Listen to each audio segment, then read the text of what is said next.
Yeah! Oh! Let's talk some horror, my dudes. What is up, what is up? Welcome to the Killjoy Jake YouTube channel. I'm your host, as always, Jonathan, and today we're gonna talk a bit about everything. A little bit of everything. A little bit of every wonderful little thing we possibly can. If I have sandwich in my teeth, I aptly apologize, because old Jake here just got his only meal of the day in about 15 minutes between streams. So unfortunately, that's what we're doing these days. That's the YouTube lifestyle. It's not a good one. It's not a good one. Let's put on some chiller music and then let's say hello to everybody. What is up, Villain, Killin, Dylan? Good early evening. What's up, my dude? Welcome to the stream, VKD.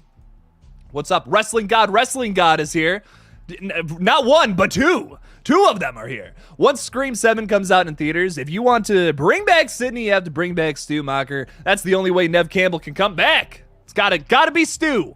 It's gotta be Stu fighting people off with the TV. Maybe he's got the cord, he's kind of wrangling it around, he shoots electricity with it. Yeah! I want to see that. Anakin's here. What's up, Anakin? How's it going? Do I know how tall Zach Cherry is? Yeah, he runs about 8'10", 8'10". He's a little taller than me. I'm about 7'6", so little. Can you imagine if he was 8 feet tall? Jesus, he'd be double the height of some people. Also, Nev Campbell must return for Scream 7. She is the franchise. All hail our Scream Queen, Sidney Prescott. All hail Sidney Prescott. Yes. Bow down before your queen. Yes, hopefully she comes back. Short end of it, hope she comes back. I really do. YouTubers can look, Phil, Kill, and Dylan saying, YouTubers can look way taller and shorter than they are. Jake looks about average, but in Red Right Hand, he is clearly 6 foot. Clearly, I'm 7'5" or whatever I said before, Villain, Kill, and Dylan. I don't know what you're talking about. Big Boobs is here with Nicolas Cage's faces. What's going on, Nick? What's up? What up? Welcome. Jen, the saucy moderator, is here. Howdy, hey, fella. What's up, Jen? Horror Den, hey gang. What's up? Daniels is here. Daniels J2004 specifically is saying, hello, Killjoy. How are you doing today? I'm doing fantastic. How are you?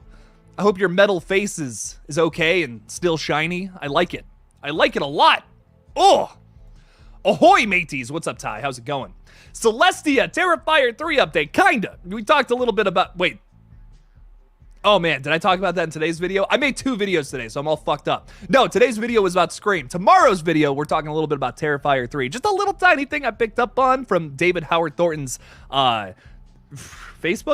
From his Facebook, yeah. We'll be talking about that. I got a big video on Terrifier 3 coming real soon, though, because I haven't made anything Terrifier related since like November, I want to say, and I'm like, I kind of miss it, man. I kind of miss talking about that. So we'll get back to the Art the Clown talkage soon. Ghost Mysteries is here. What's up, my dude? Hey, Jake. Yo. What's up, Ghost Mysteries? Darkness Madness is here. There is Daddy Jonathan, or Jake. You can call me whatever. That's fine. It's all good. Yurty G is here. Inserts Yurty growl. Love it. Love me a good Yurt growl. Is that good? Is that what they call it? Yurty growl. We'll call it that. I'm early for once. I love Stu, but don't F up the story. Make it true crime, damn it. I feel it, Yurty. I love Stu too. I want some VHS Stu, baby. Give me some VHS tapes of Stu Macher from back in the day. I'm spitting like I'm Stu. Jesus. Getting my mic all disgusting right now. Gee, what is wrong with me? I'm like a child. Aaron Two Spirit is here. Hey, mister. How you doing? Aaron? What's up? Welcome. JBNL Productions is here. It's giving a big old wave. Hello. Is that a Roblox figure I see there? Very nice. Connie Cleary is here. Is that a bird?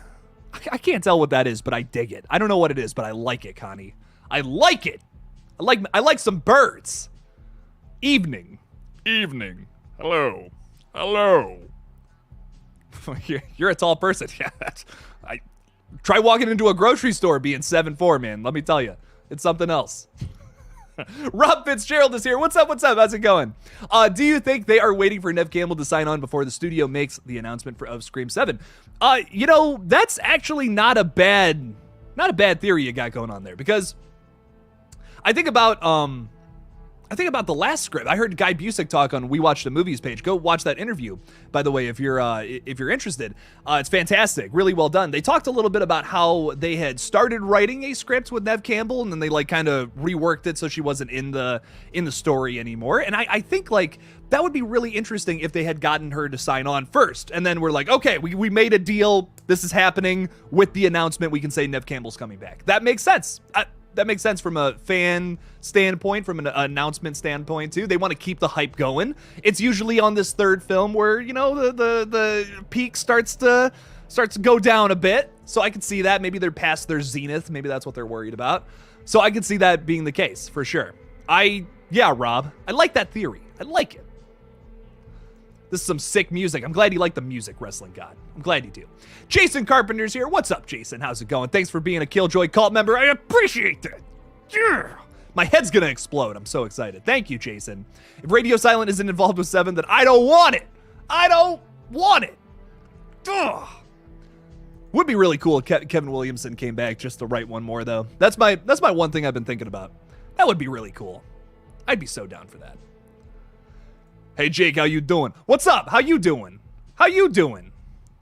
What up, what up? Jake Kemp. Comet News, Terrifier 3! Yes! I can't wait, man. I can't wait for that. Comet News, I'm hyped.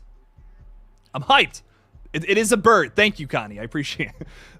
I appreciate that. What else? Bro, you're 7'4"? Yeah. I definitely am. I am 100% that. Will there be a Zach Cherry and Jake collab? I fucking wish. Someone start harassing Zach. No, I'm kidding. Don't do that. Don't do that. Don't do that. I'm kidding. No, I would love to speak with him on things Scream. That would be really cool. Love to do a video with him at some time. I got to talk to Podcast Now. It's been a minute since I hit up Podcast Now. Wonder what he's up to. He messaged me the other day. He got his Twitter account back, and I'm like, "What's up, Podcast Now?" And he's like, "What's up, Killjoy Jake?" That's how that's how YouTubers talk to each other. We use our screen names. No, we don't. No. I would love to hit him up. We always have good Scream combos. Ryan Baxter is here. What's up, Ryan? I love the little ghosty chilling on his phone, hanging out between kills. Love it. What's up, man? How's it going? What's up? What's up? What's up? I'm trying to stall. Here we go. What's up? What's up? Love it. Love it, Ryan. Welcome. Thanks for being a Killjoy call member. I appreciate that. Aaron Underwood is saying, I hope Terrifier keeps continuing. I hope it goes on forever. Terrifier 2 is like my favorite slasher movie ever. Oh, I love it. I might watch that tonight. I was thinking about watching the VHS movies tonight. I might watch Terrifier 2 again, man. That's so good. I want to watch All Hallows Eve, though, because part of the update that I keep meaning to do, and it just doesn't happen. I know. It's, you know what? I'm going to say it. I'm going to hold myself accountable to all 43 of you right now. I'm going to make a Terrifier 3 update this week. I don't care how busy it gets. I really shouldn't commit to that because I got like 3 movies to review at the end of the week. But fuck it. I'm committing to it. I'm committed to it. I'm committing to it for Brian Phillips right here. I'm committing to it for you, Brian. Doing it. We're doing it. Do you think Damien Leone will get that 1 million punch? Oh my God. Yes. Yes, yes, yes. That's what I say. I say yes to this. That would be fucking awesome. We saw what he could do with a quarter of that. Let's see what he can do with a full mill. Give him the full mill, baby. That's what I'm saying. You really are so... Jason, come on, man. Do you think I'm 7'4", man? Listen, I wish I was 7'4". That'd be fucking awesome. Ugh, I'd lose my mind. VHS 99 comes out on Blu-ray the 23rd, I believe. Pretty stoked. I need to get this movie. I did not know that this was even coming out because I was getting worried. I knew it kind of had a negative reception and all that. I don't care. I fucking loved it. Flying Lotus is a goddamn genius. Oh my God, that middle skit is like my favorite thing ever. It was like Ratma all over again. I was like, oh, this is great. This is so disgusting. This is absolutely foul, Ty. That's what I loved about it. Absolutely foul. Oh, VHS 99 is disgusting. If you like gross stuff like me, if you're a sick, twisted individual like myself, watch VHS 99. VHS 85 comes out in October too, so I'm really hyped, man. Lots of good stuff. Lots of good stuff coming out recently. Or this year. This year, fuck. It doesn't stop. I love it. The Ghostface. Oh, that's so sweet. She loves the OG Scream. Nice. Nice, Ryan. That's wonderful. That's awesome. I'm glad you guys can bond over that. That's fantastic. That's wonderful. I love hearing things like that.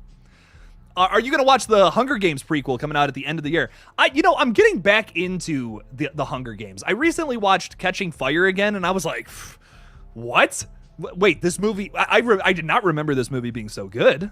Okay, Hunger Games. I need to rewatch those movies. I remember really liking the first one, but I remember okay, sequels are fine, whatever, just wasn't feeling it. Just realized my fan has been on this whole time. If y'all can hear that, say something. I'll turn it off. I don't give a shit. I just don't want you guys to hear it the whole fucking time. That would suck. No one wants that. Hunger Games, though. Yes, I'm down. I'm down for a prequel. Sure, why not? Why the heck not? Let's see it. Yo, what's up, Jake? How's it going, the M House? Oh, Megadeth as your profile picture? Killer, man. Fuck yeah. Love me some Megadeth. Saw Scream 6 last night. Loved it. Very mixed on the killers, though. I was a little mixed at first. We talked about it. We had some conversations. I like it, though. I think overall, I enjoy it. I really enjoy the movie. I fuck with it. I don't know if it's like, listen, I'll be honest. I was a little coming out the gate, little hyped on it. I was like, man, that's the best Scream film. I don't know about that. I like it. I really like it. It's probably my favorite sequel, but I don't know if it's the best Scream film. Does anything top the original? I don't know. I don't know if anything could top the original. Like, that's just my opinion. Love it. How many killers do you think they should have in Scream 6? I'm going to say this, JBNL, and I liked what they did with Scream 6. I do. I love it. I fucking, you guys know how much I'm losing my mind over this movie. But what I will say about Scream, like moving forward with Scream 7, I think they should go back to the 2 killers. I think that's nice. It's a good formula.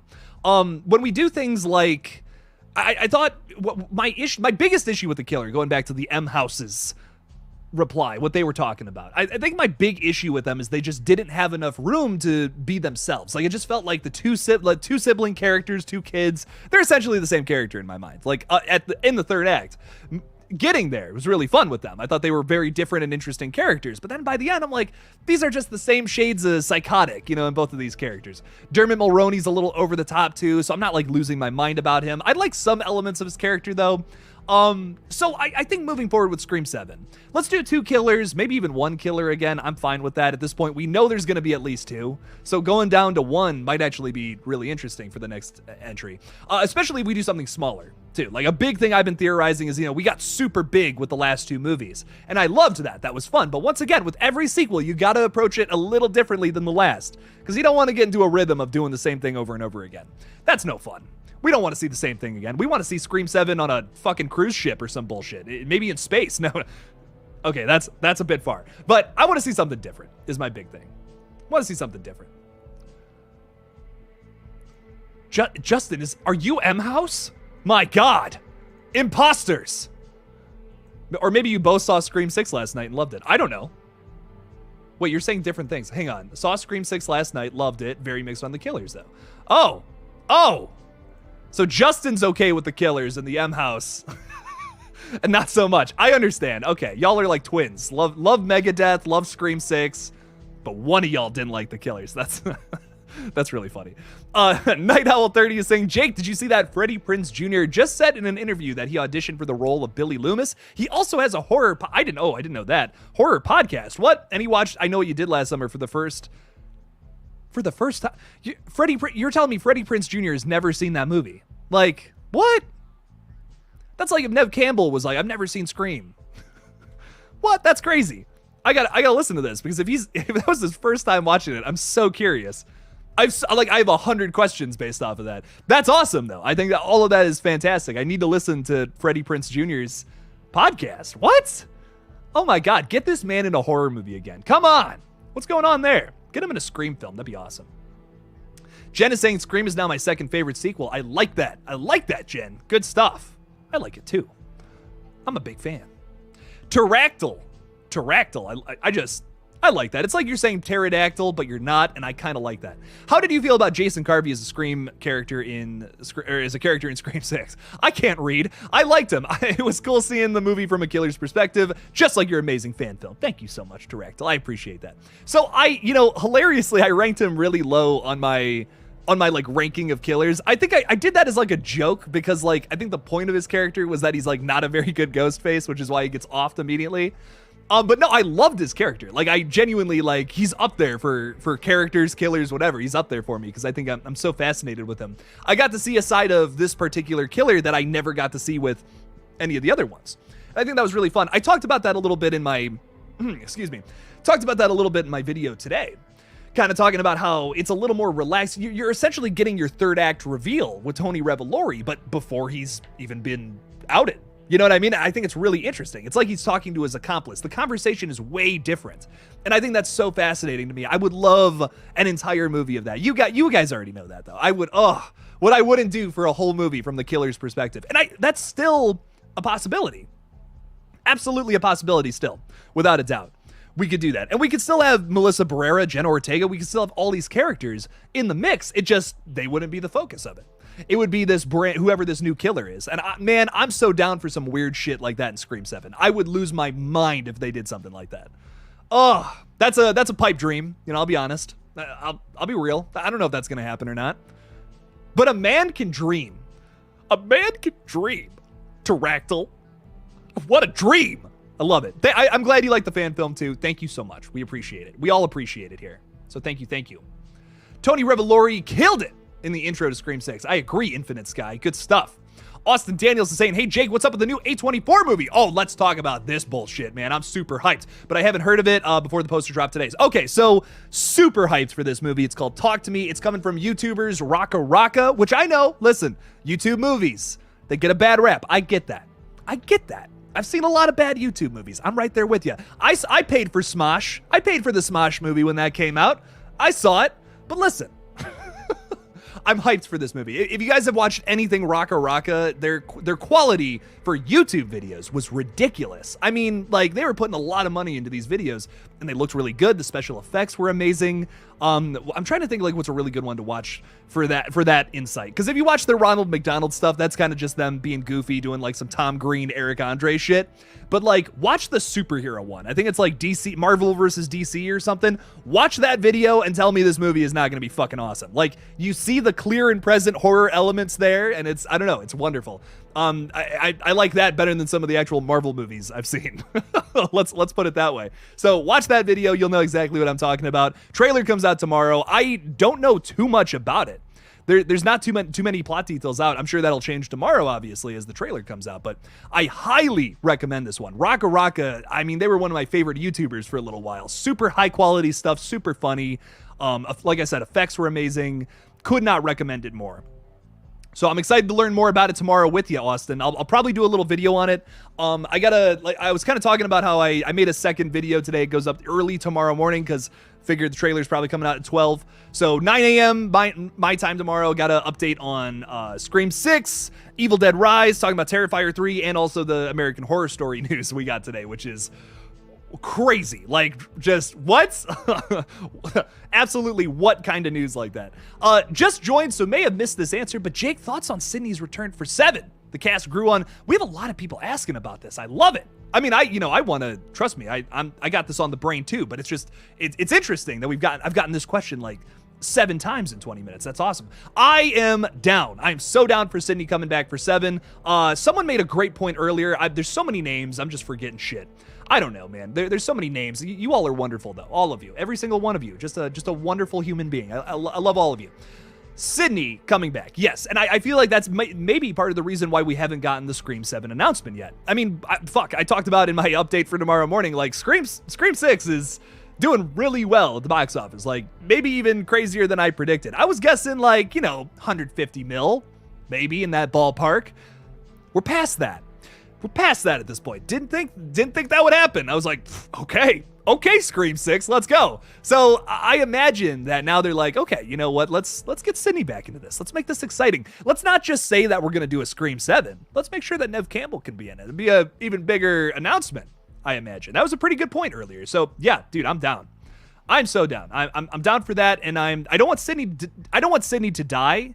But I am down for some of our mainstay characters dying in 7. I liked what they did with 6. I appreciated it. I know why they had to do such a thing, why they had to keep certain characters alive. But I'm down for the next movie to once again subvert that. I think now we're like, after 5, we're like, nobody's safe. And now everyone's like, everybody's safe. It's back and forth, constant back and forth.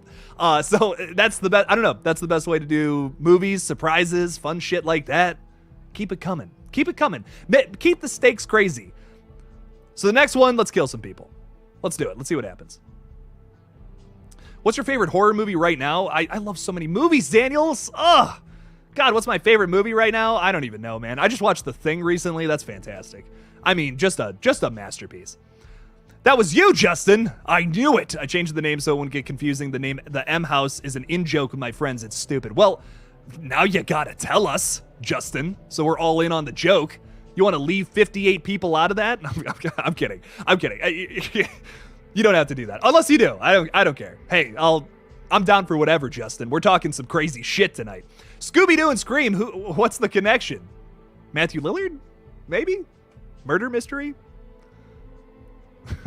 Shaggy is literally played by Stu Macher. There you go. Do you think Danny will survive Scream 7? I don't know. I like Danny. Right now I like him. I could see him being our recurring character killer, which I feel like is something that's been swimming around the theory fishbowl right now. So I'd be down for that. Personally, I'd be down for some people to die. Some people we're not expecting to die. I'm into it. Scream 6, fabulous. Can't wait for Evil Dead Rise. Oh, Evil Dead Rise. Mwah! Chef's kiss. So good. You guys will love it. Evil Dead fans are going to lose their fucking minds. It's so good. And okay, I'm going to say this. 62 of you are here. Thank you for being here. I appreciate you listening to my crazy ramblings. Hear me out on this.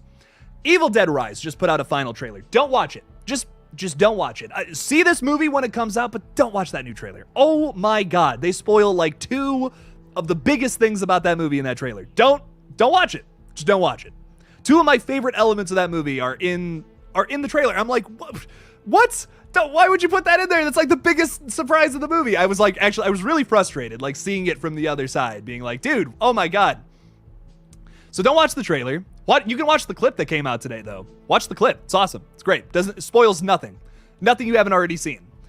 But don't watch that new trailer. Oh man, I was like, oh man, so many people are gonna get that element to it spoiled, and that sucks. It's really cool. It's a great movie. I can't recommend Evil Dead Rise more. It's really good. Scream 6 lands comfortably in the middle for me as my 3rd favorite Scream movie behind the OG and 5. Ooh, nice. I like that. I like the love for 5. I feel like that movie is criminally underrated at this point. Like, so many people are just like, man, yeah, you know what? It's been long enough. Scream 5 actually blew. I don't know, man. I like Scream 5. I still watch it. Yeah, you said he's only watched like 3 movies. What? How do you just not watch movies you've been in? That's crazy. Freddie Prinze Jr. for context, my friends. Because he didn't like his face. Oh, he didn't like his face. Like, what? I'll swap my face for his any day. That's hilarious. Wow. That's so funny. I feel bad for him, I want to say. I want to feel bad. He's a gorgeous man. I feel bad that he doesn't like that element to himself. I think he's awesome. I think he's fantastic. I know he did last summer too. It's a really fun movie. It's a shame. I hope he liked it. I hope he liked it now that a lot of those things are in context. You got to wonder if you don't watch a movie if you were involved with, did you just forget all of that? Does he still remember his time working on that movie? I have like 100, like I said, 100 questions. So many questions. Riley is here. What's up, Riley? How's it going? I love your profile picture. Saying, hey, Jake, I'm watching Insidious: The Last Key this afternoon. Is it any good? I'm really excited for the new one. Also, never seen any of the Evil Dead movies, so I need to get on those as well.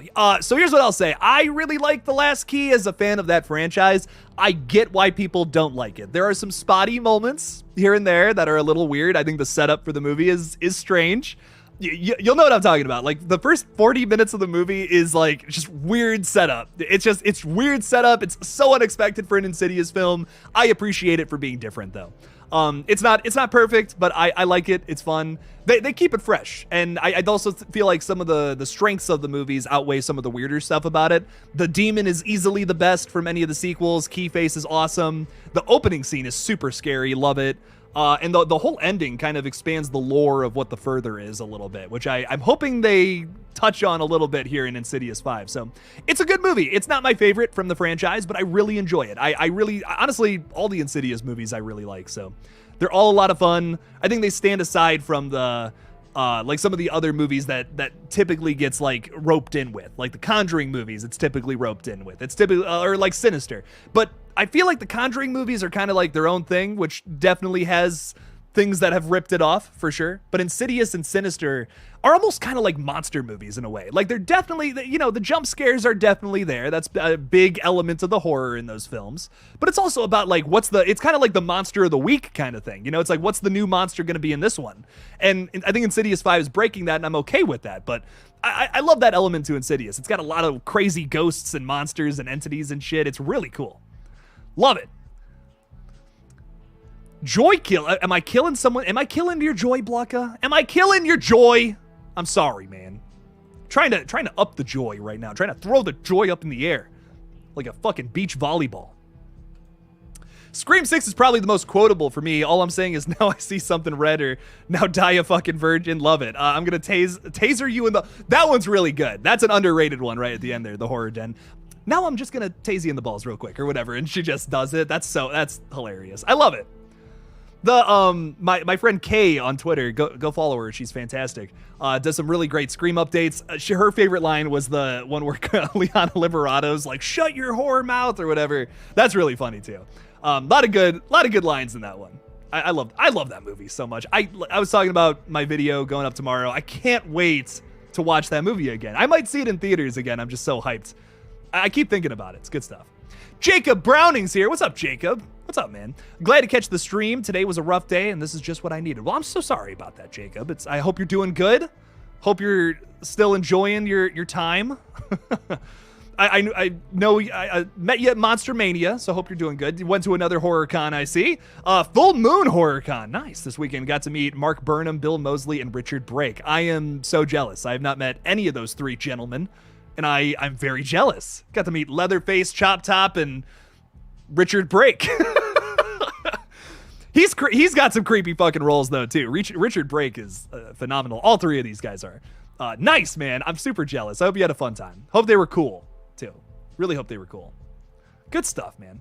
Ty Lee is saying if it was my choice, Mike Flanagan would be doing the new Exorcist movies, and Sam Raimi should do a Sam Raimi's A Nightmare on Elm Street. I am very into that. That fucks, Ty Lee. That absolutely fucks. Mike Flanagan doing an Exorcist movie too is a perfect choice as well. Like I gotta get you on a stream. I like the way you think, my friend. Yeah, no, dude, Mike Flanagan doing an Exorcist movie would be like absolutely excellent. He's done countless ghost stories that are 10 out of 10s, like just straight up. He's also he also did the slasher film, which I'm sure a lot of my Scream fans out there, a lot of my Scream fans out there will enjoy. If you guys have ever seen Hush, highly recommend. Super underrated slasher from like 2016, I want to say, 2017, I can't remember. Killer movie, though. Killer movie. Hush is so good. I've been talking a lot about contained slashers and like isolated slashers. That's what I'm talking about. Hush. That's what I want from a Scream movie. Something like Hush or You're Next. You know, something like those two movies. That would be awesome. Wrestling God is saying, I gotta ask you a question. That opening scene from Red Right Hand when your character Jamie killed your best friend with a chainsaw. How did you guys do that scene?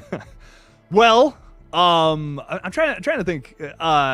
So the original plan for that was we were just gonna do what we did in the proof of concept, where it was the pitchfork again, but we didn't buy a pitchfork. We completely forgot. Like everything else, I was like, I was insane about. I was like making sure, double checking lists and stuff, making sure we had everything. I forgot the pitchfork. We even went to Home Depot for some stuff to build certain things, and I forgot the pitchfork. So we had to film it that night that we filmed it, and we're like, well, we need a weapon.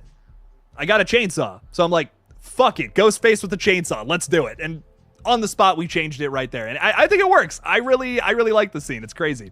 It's a lot bloodier than we were like, we got to up the blood. So we had all these like Windex bottles of blood going full on Texas Chainsaw style and just spraying my buddy Matt in the face. It was hilarious. It was a blast filming that scene. I'm glad so many people really like it, because like that was a total accident. I thought we had fucked up the opening scene. I'm like, this is gonna look like shit, man. I'm so scared.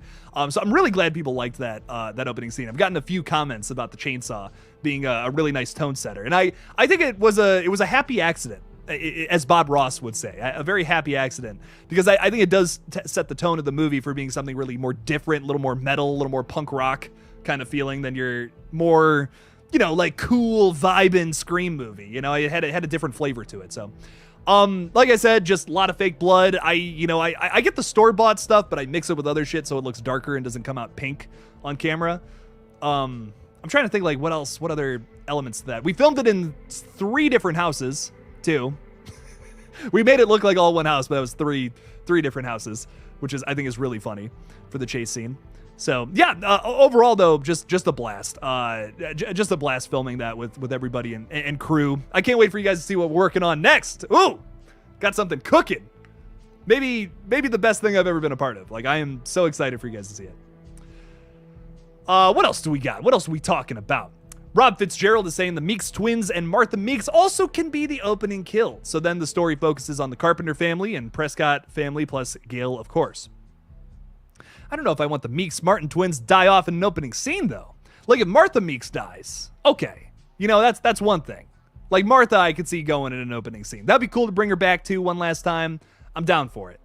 I don't know if I want both. Like I would almost like revolt. I would almost revolt if both of them died in an opening scene at this point, because I'm like, man, I really like the Meeks Martin twins. I was so pissed when Chad died in Scream 6. I was pissed. I was like, no way, man. I can't believe it. It's crazy. So I hope not. I hope he doesn't die. They are making a Terrifier 3. Yes, they are. It's going to be awesome. How do you think they will increase the gore in Terrifier 3? That's going to be... Oh, man. That's going to be a tough one. I feel like, once again, everything I'm hearing about the movie, it's going to be darker. It's going to be a much darker film this time around. Not your same old. With the, like how Terrifier 2 was a little more played for laughs, super over the top of the gore. I loved it. You know, I love Terrifier 2, but as I feel with every sequel or every franchise continuation, you can't just do the same thing every single time. So Terrifier 3, it seems like they're taking more of like a straight up horror movie, scary approach, kind of like All Hallows Eve. If you guys have seen All Hallows Eve, it's like Art the Clown is more like conventionally scary, where it's like he's so scary to the point of ridiculousness in Scream 2. Terrifier 2. So it's like played for laughs, essentially. In Terrifier 3, I feel like they're gonna like kind of wean off of that a little bit. It's gonna be more about like the direct horror of the situation. That's at least what I've been hearing so far. I know there's not a finished script yet. Damien Leone has some ideas. I guess there's maybe a little bit of a script kind of in the works, but nothing's set in stone yet. So how they'll kind of increase it, I feel like it's going to be with the tone. Like, I feel like we'll have probably the same amount of gore, but the tone of it's going to be different, which is going to make it feel all just like something completely different. And just not I just don't want it to feel exactly the same. You know, if we just do another scene where, you know, Art the Clown is ripping someone to pieces again, it's like, okay, that's really cool, but you just did that in the last movie. You know, like, I love it. I'm not going to complain about more practical effects from Damien. I mean, my God. But... I am excited to hear that they're changing up the tone a little bit, because I love Terrifier 2. It was wonderful. Lightning in a bottle, without a doubt. But I'm excited for them to kind of switch it up. Very amazing new stream. Thank you, Carl Kelly. Thank you for being here. I appreciate you. Thank you.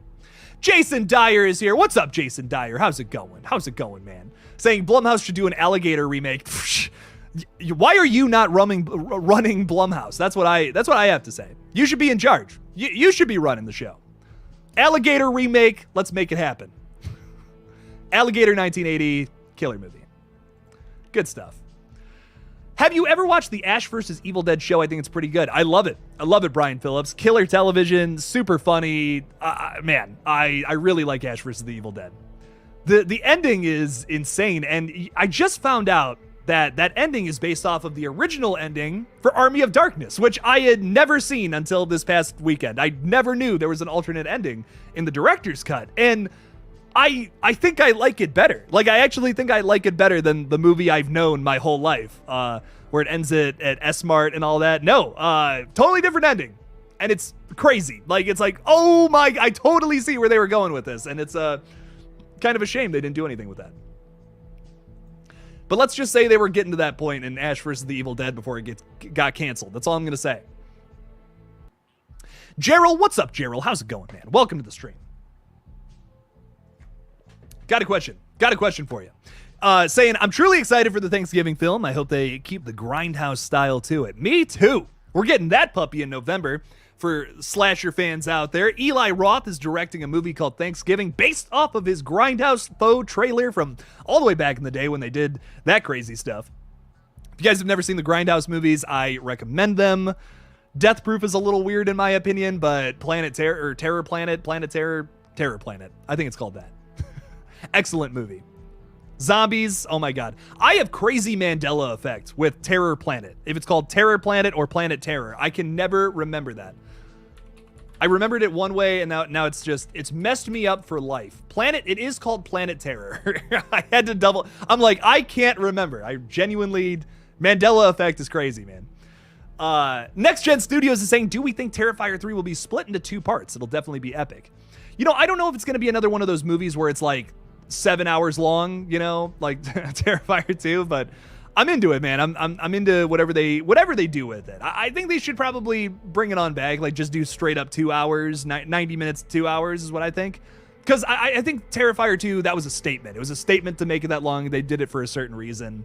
I'm interested in seeing them just, like I said, bring it back, make it a little more conventional, a little more straightforward horror. That's my guess. If it'll be split into 2 parts, probably Terrifier 3 and 4 would be my guess.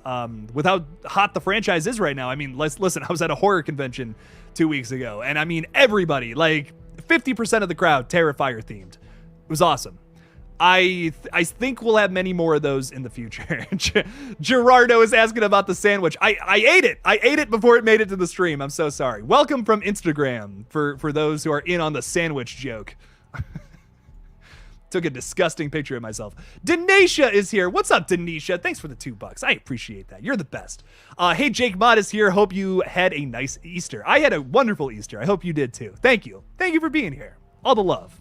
All the love, Denisha. Thanks for being here. And thanks for, you're a Killjoy cult member too. Thank you. Thank you so much for the support. I appreciate that. Thanks for being here. The Dreaming Insomniacs. What's up, Joe? How's it going, man? What's up? What's up? Saying, you rock, Jake. Keep up the great work. Thank you so much, man. You rock. You rock with all your killer tunes. Killer tunes. Pumping them out one after another. I love it, man. Thanks, Joe. Appreciate that. Also asking, what's your favorite horror movie from the 80s? Fuck, man. There's so many, like the best horror movies come from the 80s, man. How can I even answer that question? I'm gonna go with, I talked about The Thing earlier, so I'm gonna talk about something. Evil Dead. Evil Dead, baby. Hail to the King. Groovy. That's a joke for me. Evil Dead, love it. Killer movie. 10 out of 10. Awesome movie, man. If you guys have not seen the Evil Dead, I see a lot of people, I see that I'm turning a lot of people onto the Evil Dead franchise, and that makes me really happy. So make sure to watch those movies before the new one comes out. Seriously, I couldn't recommend them more. They're some of my all-time favorite horror movies. Really, all 4 of them. Like, all 4 of them are masterpieces in their own right. I can't wait. Jacob Browning says, I'm making my first appearance on the Helvington channel. I'm going to be either doing a review of Sleepaway Camp 2, interesting, Slumber Party Massacre 2, banger, or Ghoulies. Ghoulies Go to College? What the fuck? When did that come out? Oh my god, Ghoulies Go to College. I've seen Ghoulies 1 and 2. I had some people ask me to do both of those movies for like reviews for my Patreon. Man, those were ridiculous, man. I was like, what is going on in these movies? This is crazy. Nice. Like, fantastic choices for some weird reviews. I love it. I love it, man. Slumber Party Massacre 2 is a campy masterpiece if you have never seen it. Holy shit. Really good. Really good. Really good movie. Sleepaway, I don't know if I like the Sleepaway Camp sequels, but I'm down to watch them again. I've watched 2 and 3. I've heard about the remake or whatever continuation. Haven't seen that one. I think that's the one of the only kill count videos I've watched before I watched the movie, because I was just like, man, I'm Sleepaway Camped out. I love that first movie. Some of the sequels, though, I don't know if I'm big on them. But Helvington's a great channel too. I want to get on his channel. I want to get on there. Jacob, you'll have to come on here too. It'll be a fun time. We'll do. I want to do a group panel at some point. I've been talking about it. Your boy doesn't have any time to plan streams. When do I have time for that? I'm busy dude at the moment, but it's at some point. Justin, if you want to talk about Megadeth, I'm down to talk about Megadeth all day. I love Megadeth. Most underrated Megadeth album, I personally love 13. I haven't listened to a lot of later Megadeth, but I love Peace Cells. I love Killing Is My Business. Holy Wars. I mean, they have so many good albums. They have so much good shit, man. Underrated though. I mean, like, I'm talking about all like the highlights of that band. I'm talking like some of their best shit. I gotta get into some weirder Megadeth because I'll put on Peace Cells. I'll put on all the crazy stuff. Like, that's pretty familiar, I guess. I guess I'm a normie when it comes to Megadeth listening, but I'll have to check out some of their newer stuff though. I mean, they put out albums all the time, which is awesome. Like, I respect the hell out of them for that. And I guess, some of my buddies really into old school metal like that, and they're like, oh, it's good stuff. It's obviously they have their best albums, but some of their other stuff is also really good. So I got to listen to it. The Undead Society. A society of the undead is here saying, Killjoy Jake, if you had one choice for a killer to return from the dead, if not Stu, we're throwing Stu out of the equation, who would you want to return to wreak havoc and hell on the core 4? Jill. Like, without a doubt, Jill. I want to see Jill back. I love Emma Roberts. I think she's a fucking killer. She's a killer. She's awesome, man. I think that there's more story to tell with Jill. That was the intention originally anyways. I feel like there's more you could do with that character. Once again, it would be pretty unbelievable if she was alive, but if through some magic we could retcon something and she's alive or whatever, sure. Why not? Yeah. I'm down for it. I don't know how I feel about retconning anything in the Scream universe, but still, I'd be into it. I'd be into some more Emma Roberts killing people on screen, so I'm down. Undead Society. I like it. It's really tough because I think one of the elements I love so much about this franchise is when there's just a new person every single time. It makes every movie immediately fresh. Like, you have no idea what to expect. It's going to be something different every single time, and I love that about this franchise. I really want to see what else they can do with that element in particular. Because they're, Scream 6, I'll admit, it does have a similarity to Scream 2. Comment section just goes nuts. It's the same movie, bro. Oh, I got it. I know. I got it. It's the same movie. Y'all are right, okay? I love Scream 6, though. I love what they did with it. I think they kind of twisted it and made it their own, which is fun.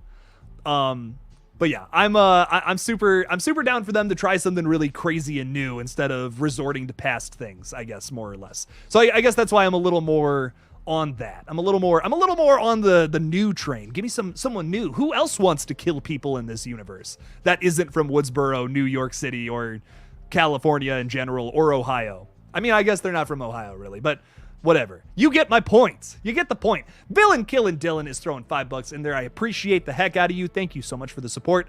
Saying, I really like progressive metal. Have you heard of Queensryche? I have not listened to them, but I know this band's name. I like a lot of, I'm trying to think like some of the newer metal I listen to. I listen to Turnstile a lot, which is more like punk. Definitely leans towards punk, but it's got like a metal edge to it. I really like Turnstile.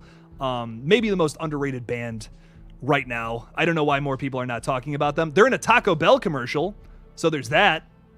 If you've heard that one Taco Bell commercial where it's like, it's a holiday, love that song. Killer, love them. I'm trying to think what else I listen to. I love industrial metal is my shit though. Like, I work to that almost every day.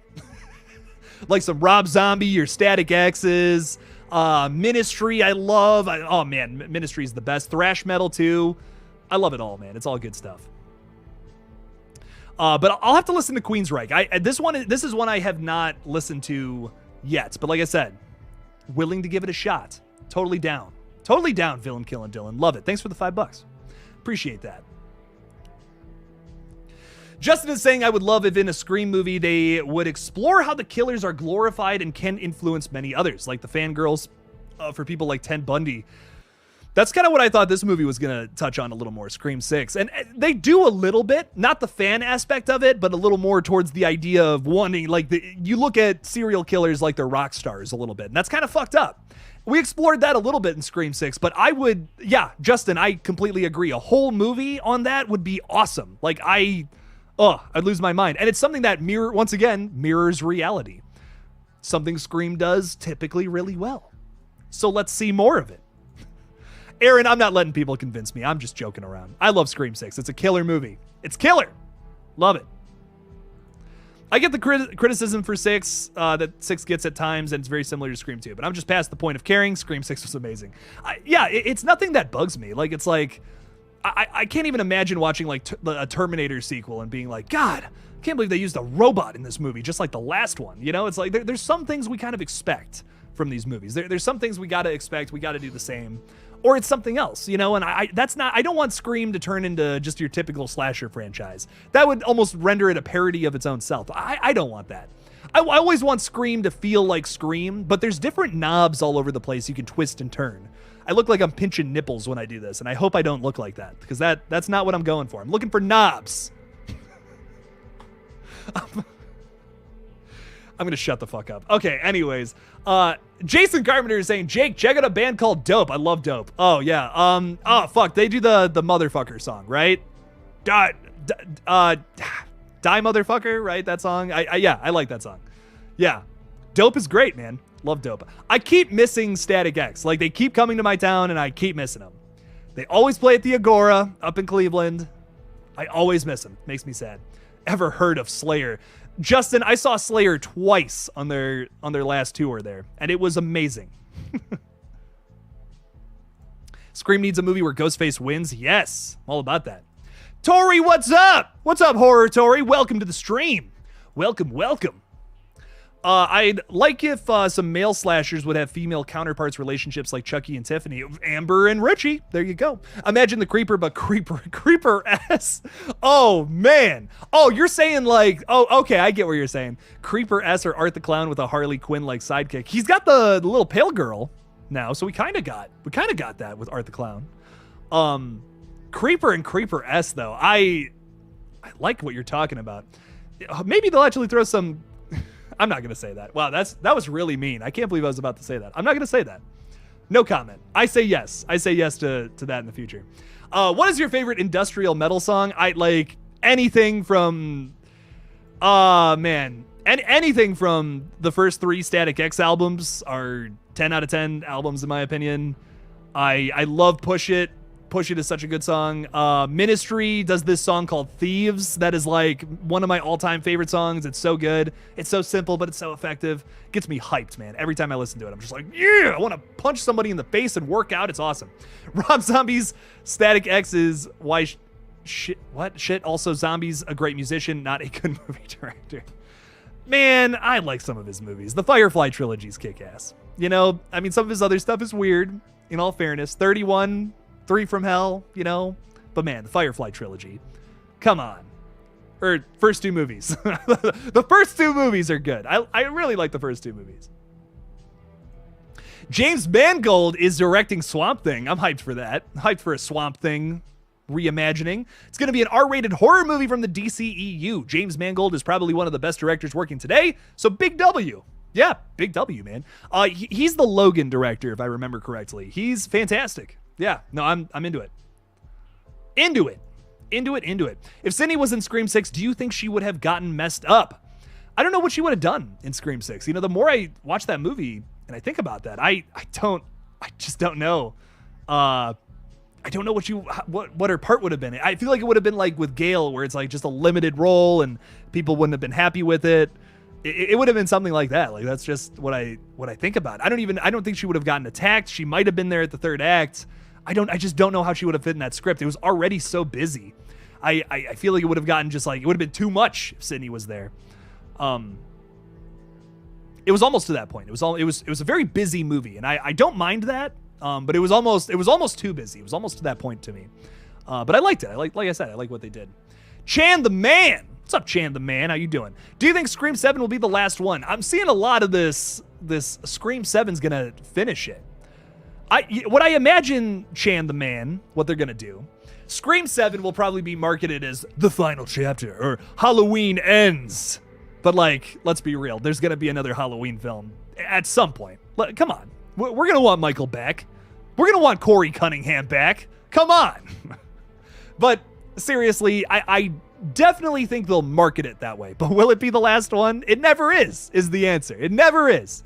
There's never a last one. Don't expect a series to end anytime soon, especially if they're all making money. Halloween Ends, you know, they dropped it on Peacock. They made it for $33 million, if I remember. Still made $100 million. That's still money.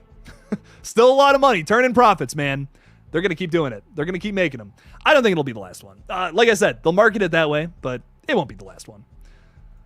Did you work for a cable company? I worked for an electrical company, Lake Erie Electric, for almost 5 years. I was an electrician, kind of. I delivered the shit to the electricians. It was kind of a boring job. I drove around in a truck all day. Yeah. Not much to it. Not much else to it.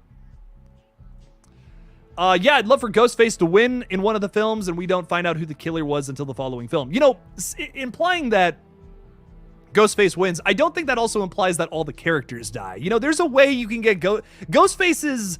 Every Ghostface is different because they have a different motive. Once again, going back to things I love about this franchise, you could have a Ghostface where their motive isn't necessarily to kill everybody. It could be something else, too. Maybe they're trying to get something from somebody. Maybe they're just trying to seek revenge on somebody, kill everyone close to a certain person, and then book it. I mean, that's pretty close to what Detective Bailey wanted to do in the last movie. He wanted to blame everything on Sam. He wanted to use her as like this, oh yeah, point the finger. You know, she's the one that did all this crazy shit. She's been doing it. And she got away the first time. It wasn't Richie, my loving son. No, couldn't have been him. Something like that would be really interesting, though, where it's like they don't want to kill the core four, or maybe one of them dies, you know? But there's some other horrible fate worse than death that they want to inflict upon them. So that is absolutely a possibility. Without a doubt. Oh, Kill Your Idols is so good, Tom. I agree. That's a really good song. I really like Shadow Zone, that whole album. I have an affinity for. I was listening, speaking of Lake Erie, I was listening to that a lot during that time. Love that whole album. I'm trying to think what my favorite song is off of that one. Destroy All, I think, is like the first track. I really like that. The first 3 tracks are killer. I love Corey and N's hot take. It's a hot take, Jacob, but I love it. I love it, man. Corey, man. Show the Corey love.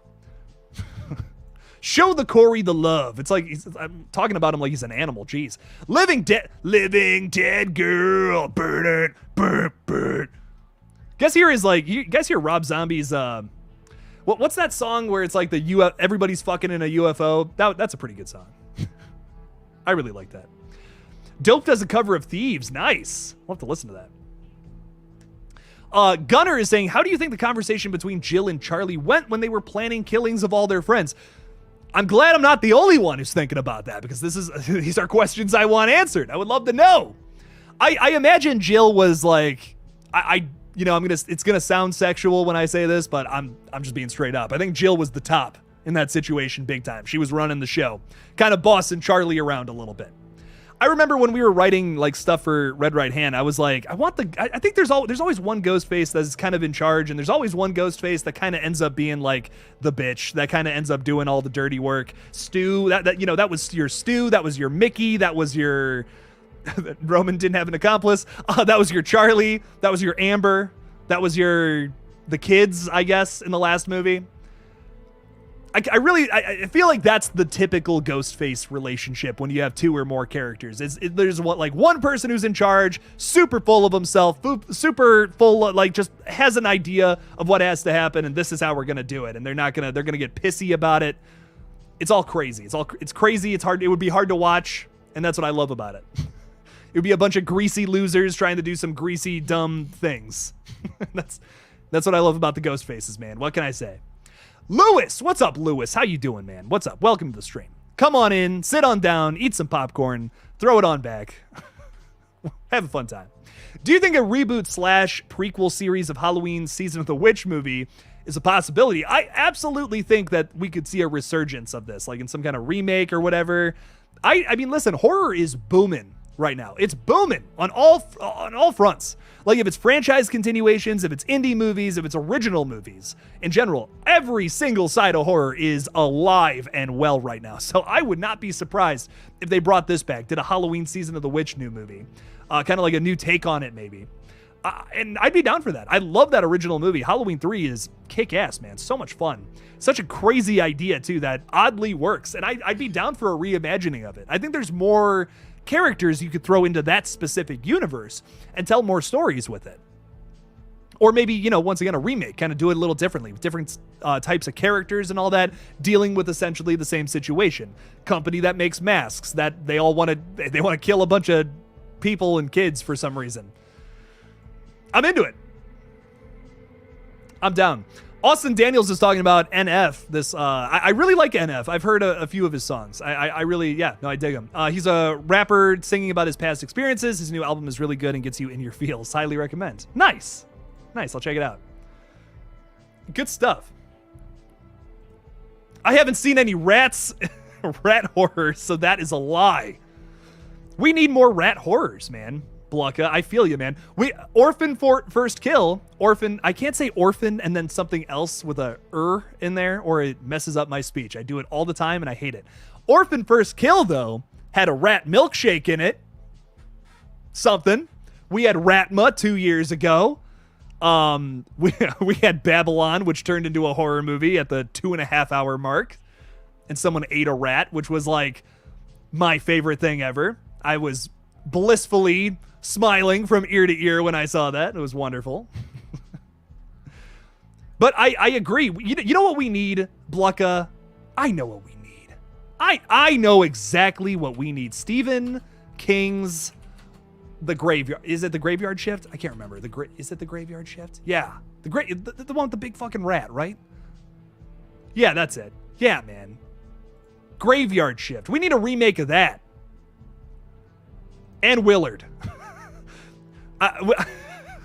Can I just remake both of these movies? I would love that. That'd be awesome. Need that Willard remake starring Rat Eater Jake. Yes! I'll eat a rat. I don't care. I'm down. Let's do it.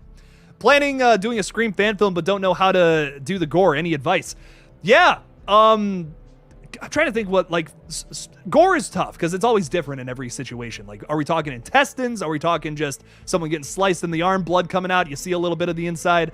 You know, there's a lot of different ways to approach this stuff. Big thing I will say, like, just simple basics. Like I said, just getting your fingers wet. That's a weird way to say it, but getting your toes wet. There you go. That makes a little more sense. Dipping your toe into the pool of the gore. Get some casualty simulation wax and some fake blood. Like, that'll do it. That's your basics. You know, that's your basics. There's more shit obviously on top of that. You start getting into liquid latex and all that, but head casts and all that. That's way more complicated stuff. But you want to do some simple effects that look decent? There you go. Casualty simulation wax, some makeup. You know, some like what contour, is that what it's called? I don't know, man. Get that, some fake blood. You'll make it look good. Jake, release the Red Right Hand deleted scene of Jamie eating a rat. We all know it's out there. It's in the movie. It's in the what? It's in the movie, my dude. It's in there. I promise it's in there if you missed it. I eat a rat in the film. I hyped it up for a year as a joke. None of you knew. Tricked all of you. No, I don't know. Maybe someone figured that out. Probably. I did have somebody message me and was saying, like, does Jamie eat a rat in the movie? And I'm like, I can't tell you. You'll have to find out. I don't know why I clicked on that. I'm sorry, J Kemp. I don't know what that is. So I don't know what to tell you.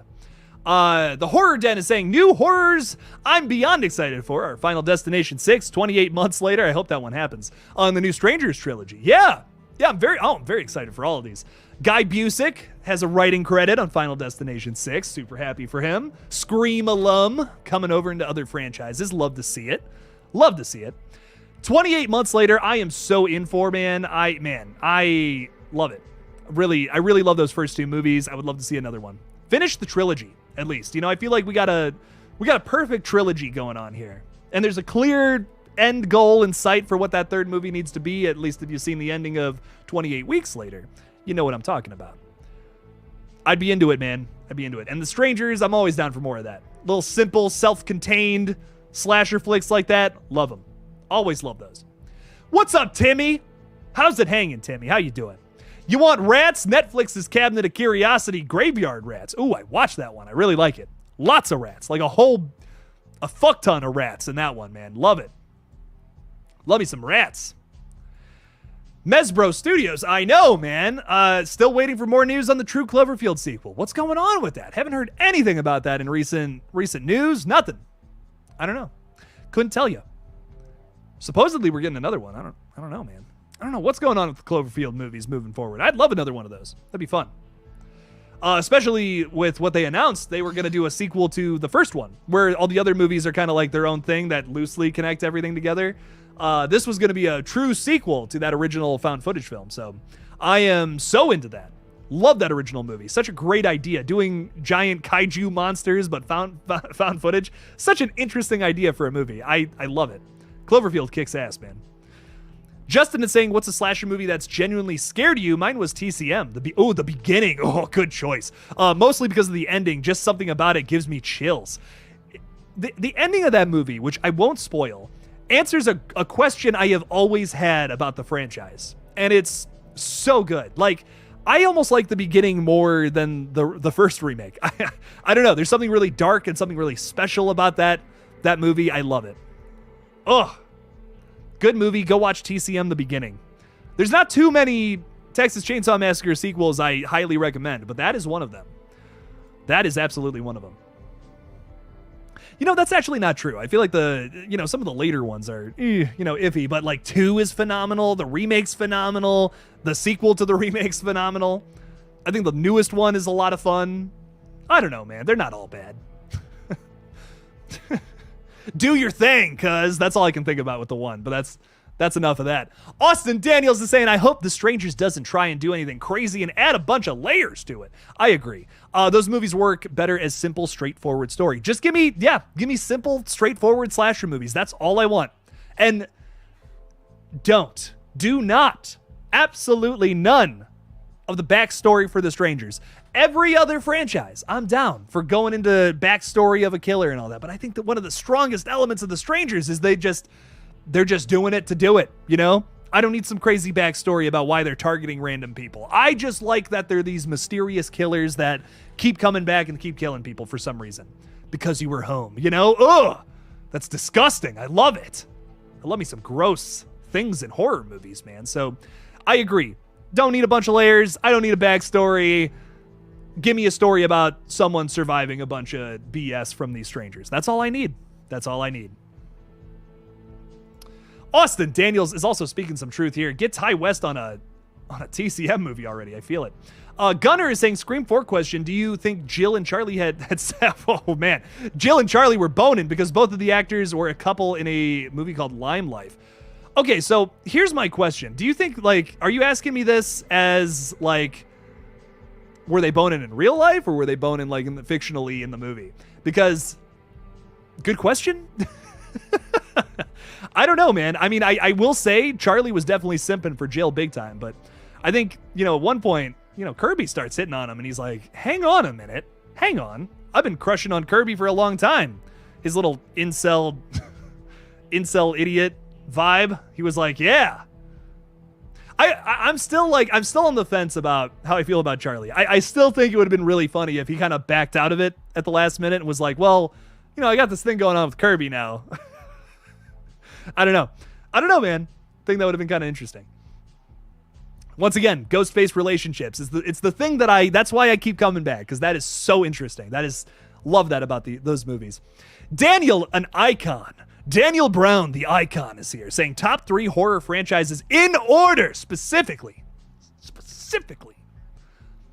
All right, let's think about this. So that's really tough. So Scream and Evil Dead are definitely on there. Those are my 2 favorites. I don't even know where I'd rank those. That's so tough. I love both of those for completely different reasons. What would be the next franchise? So I value consistency in franchises. I don't like the Nightmare on Elm Street franchise that much. I love the first movie, but the franchise itself, oh man, that's something else. That's a whole nother conversation. But this is really tough. This is I don't know, man. What would be number 3? Evil Dead, Scream. Underneath that, what's a really consistent horror franchise? There's not too many of them. There's really not too many of them, and it's a shame. Man, Fear Street's really consistent. I wouldn't say it's my favorite, but you know what? Fuck it. Insidious. I really like Insidious. I fuck with those movies. I have a good time every time I watch them. I don't hate any of them. I like all of them. Very consistent so far. Hopefully I'm not eating those words here in a couple of months.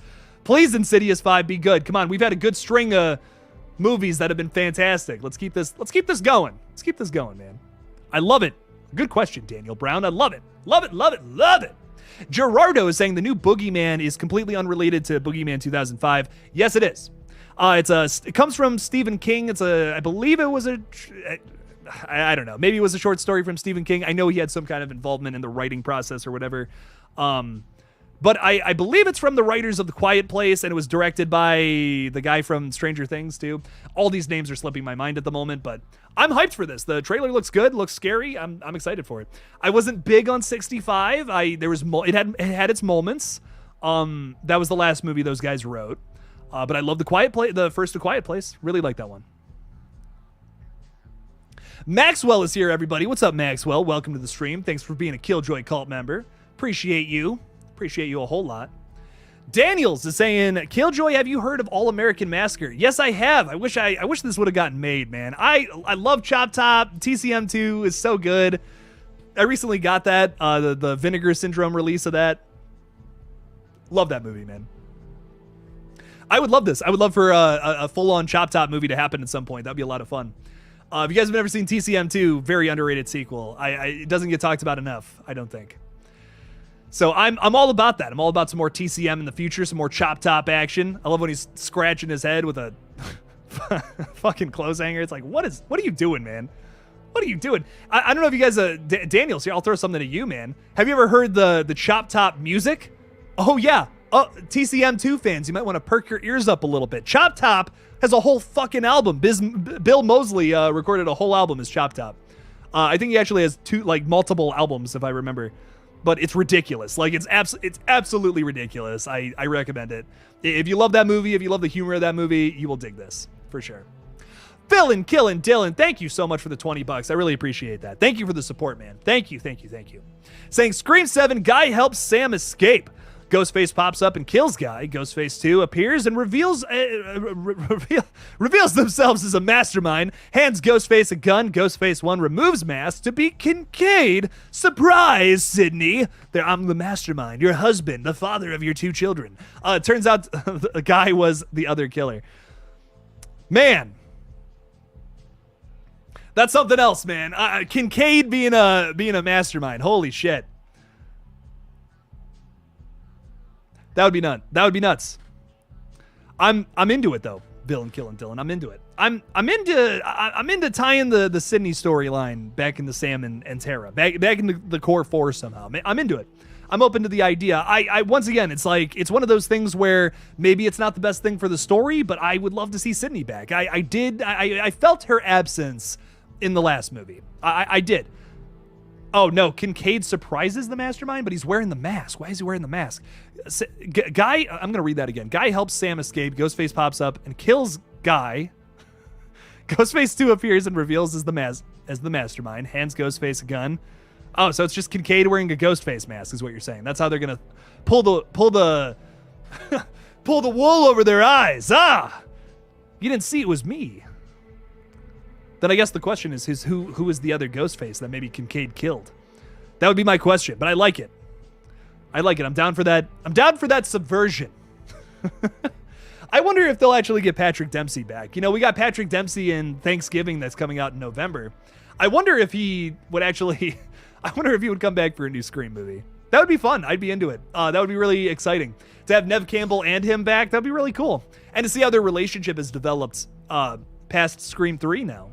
That'd be really cool to see, for sure. So I'm into it. I'm down for them to come out. Maybe him and Kirby are working together too. That'd be really cool. See all these relationships come together, all these different characters. Be a lot of fun to see Bill and Kill and Dylan. I love it. I want a good third act. That's all I want. I want a good third act that's just something really crazy, shocking, surprising. I don't know. I love Scream 6. I really do. And I really do like the third act too, but I feel like some of the stuff in the middle is maybe even a little more shocking than the ending. But I love the ending too. I mean, Sam stabbing the shit out of Detective Bailey. That was awesome. Oh my God. It's good stuff.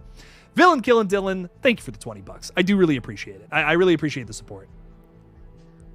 Time to make some changes for 7. I agree, man. Can't keep it the same. Can't keep it the same every single movie. That would get old. We don't want that.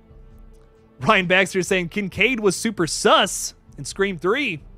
He was a little sus, for sure. At the end of Scream 3, though, comes back. He's kind of a hero.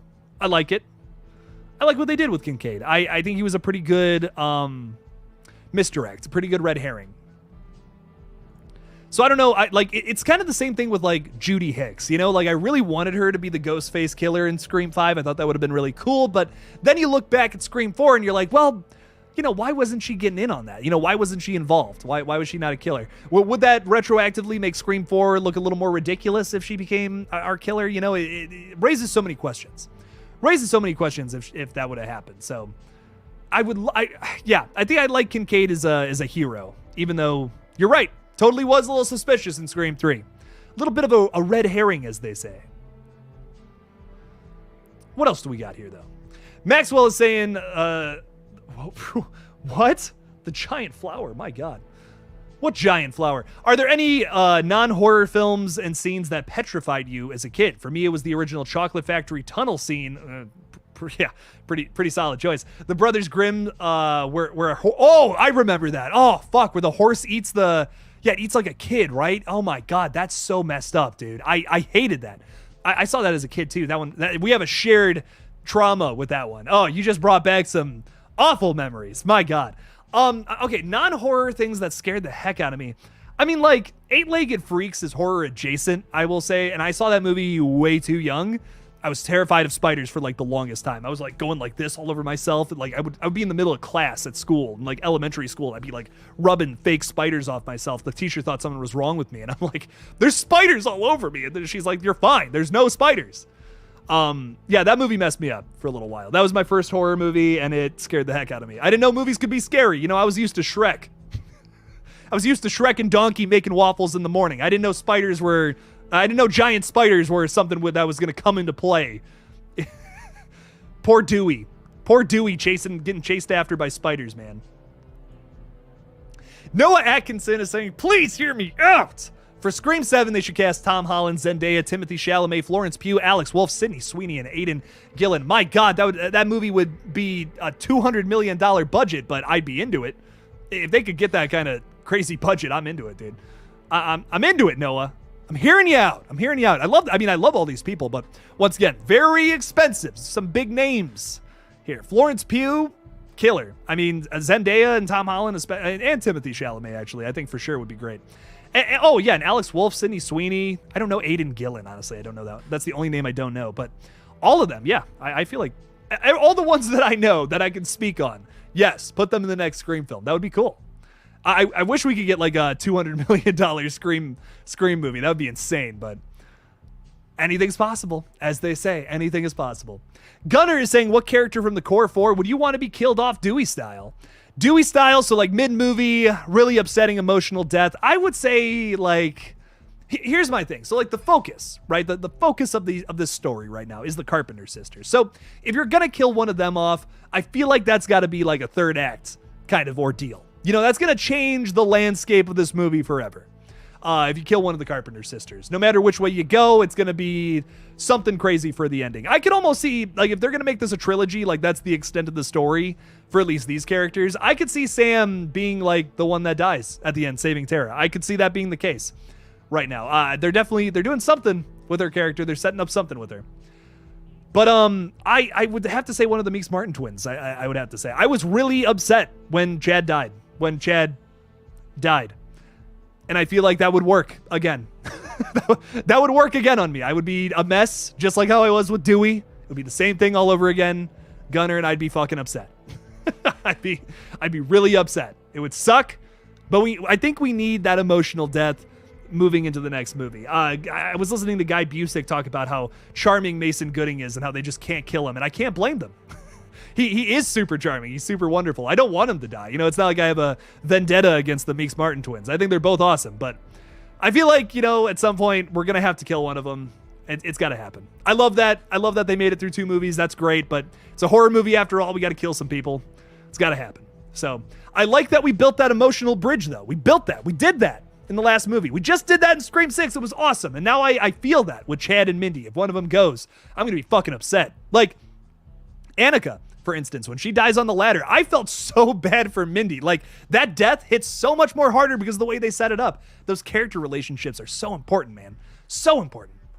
Maxwell Herlock, thank you so much. I appreciate you for being a channel member. Thank you. Saying, yeah, apparently a lot of people seem to agree that the scene with the flower was traumatizing. I have not seen this flower scene, but apparently it's traumatizing. My God. You'll never look at flowers the same. Brandon Wingard is throwing $5 in there. And look at you. You're a channel member too. I love you. I love you, Brandon. Thank you. Thank you for being here. Saying Willard always creeped me out as a child. I saw that maybe 5 years ago, I want to say. I was watching a lot of Crispin Glover movies back to back. I had watched Friday Part 4, and then I also watched what's the other movie? Back to the Future. Yeah, how could I forget that? Back to the Future. I watched those movies back to back. I'm like, what else is Crispin Glover in? I found that movie. And then I fell in love with rats, basically. That's where all my rat jokes come from. Not really, actually. It was more the Ratma thing. But yeah, Willard's creepy, man. Really, another really gross movie. I think you guys will dig it. Check it out. Check it out. It's Crispin Glover playing with rats. He's goofing around with a bunch of rats. It's basically just, it's an insight. It's an insight into my life, basically, what I do all day. Crazy movie. I recommend it. It's really gross. The Anakin death scene was really sad. It is. Dude, it's upsetting. And, you know, I really thought it was just going to be one of those movies where... not movies. I thought it was going to be one of those scenes where we just get a typical really good death, but then you have that emotional angle to it, too. I was like, fuck, man. God. Ugh. My heart is broken. I feel so bad for Mindy, man. I will say, though, Meeks Martin twins, they get around, man. They fuck. Damn. They're having a, you know, besides becoming within an inch of their life, they're having a good time in those movies. I'm just saying. I'm just saying. What else do we got here too?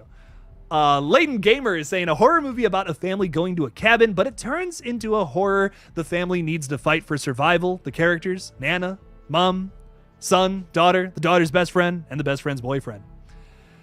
So, is this a fight for survival kind of movie? Is this like are they fighting against some monster, some killer, whatever? Or is this like a murder mystery? Was it grandma? Was it mom? Was it the best friend's boyfriend? I don't know. Who was it? Who was behind the ghost face mask, Leighton Gamer? My God. I hope I'm pronouncing that right, by the way. Leighton? I don't know. Words are hard, man. I don't know. King Vader is here. What is up? How's it hanging? Welcome to the stream. Come on in, sit on down, relax, get yourself a nice little pillow, make some popcorn. It's gonna be fun. Saying, hey Jake, do you like the idea of Scream 7 taking place in the winter? Imagine Ghostface in the snow. I love Ghostface in the snow. That would go so hard, man. I'm absolutely down. So down. I'm trying to, like, my thing about it that's tough is, like, I'm really down for the isolated cabin setting. I feel like it would be, I see a lot of people who aren't into that idea, though. But I'm, like, me personally, I would love isolated cabin. They're snowed in. Ghostface starts killing people. Little hard to do an opening scene with all of that because it would be, you know, if another Ghostface attack happened. I'd imagine that would be big news in this universe now. So I don't know how you would do an opening scene in a movie like that. But besides that, I would love something like that. Ghostface chasing people in the snow. You guys should watch this movie called The Lodge for what I'm thinking about in terms of like tone, cinematography, and all that for a movie like that. And then also like mix like the movie The Lodge with like You're Next. Basically, slam those movies together, have a Ghostface killer running around. That's what I want for Scream 7 winter setting. That would be really cool, I think. But yes, I'm all about it. I'm all about it, King Vader. Larry. What's up, Larry? How you doing? Larry? What's up? How you doing? Throwing $5 in there. I really appreciate that support. Thank you. Not to change the subject. Dude, change it. Throw it around. We're talking horror. We're talking horror in general. I don't care what we talk about. Doesn't matter. Saying, what do you think of the Wolf Creek 1 and 2? I have not seen 2. I've seen 1. I like it. It's good. It's really solid. It's got some messed up scenes in it. You know, some of the decision making in that movie, I question. the idea of driving your car off the cliff because that's the only solution is a little, I don't know how I feel about that, but that actually really bugs me about the movie. Decision making in movies usually doesn't bug me that much, but that was like, dude, like I get this is based on a true story, but what's like driving the car off the cliff? That was a bit much, but I love that it was a really gross and scary movie. It felt very real. It has this like grindhouse vibe to it that I really like.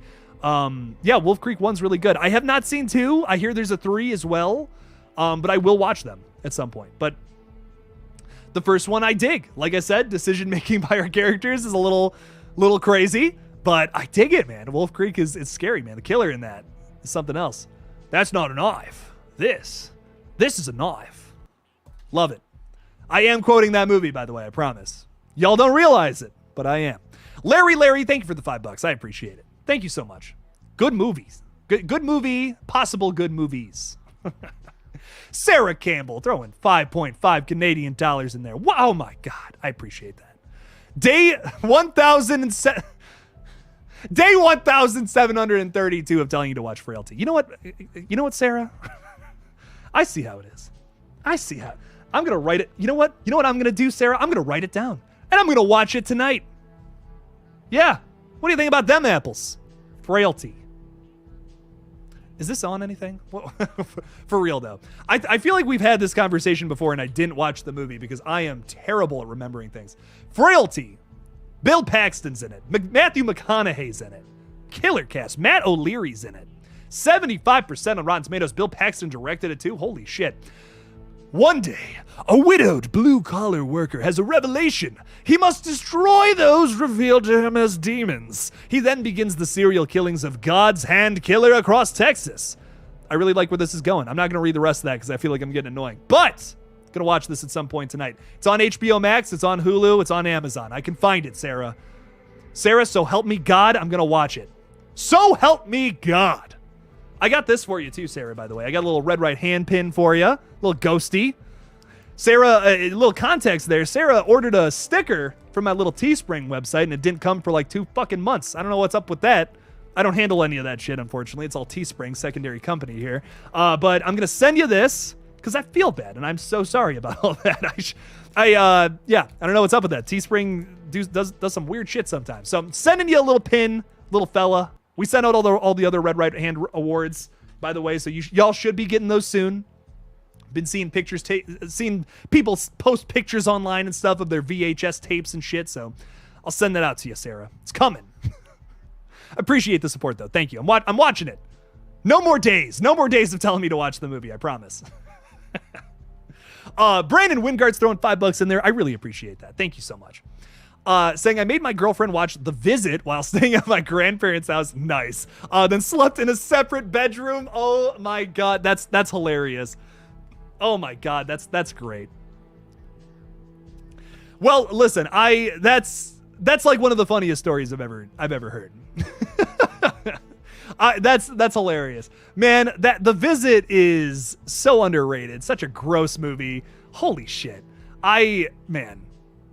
Highly recommend. Super underrated. Really gross. There's one scene in particular that the first time I saw it, it even made me gag a little bit, and I'm not even, I can handle the gross shit, and my God, I can see why they slept in a separate room there. I can see that, Brandon. That's really funny though. I've been in that situation before, man. I made a girlfriend watch Human Centipede with me one time, and she didn't want to sleep next to me. But Brandon, thanks for the $5 though. I really appreciate it. Thank you. Lighting Ghost throwing $2 in there saying, did you ever get a new mouse for your PC? So what's really funny about that, thank you for the $2. This mouse started working again. It's fine. Like, no issues. I shouldn't say that too loud. Lighting Ghost, knocking on some wood. But it's working fine. I've been changing the batteries. I got batteries here just in case. I had a stream a little while ago where I literally in the middle of the stream, I'm like, my mouse died. I have to run downstairs and get a battery. I don't know what else to do. So now I have a butt fuck load of AA batteries sitting next to me now.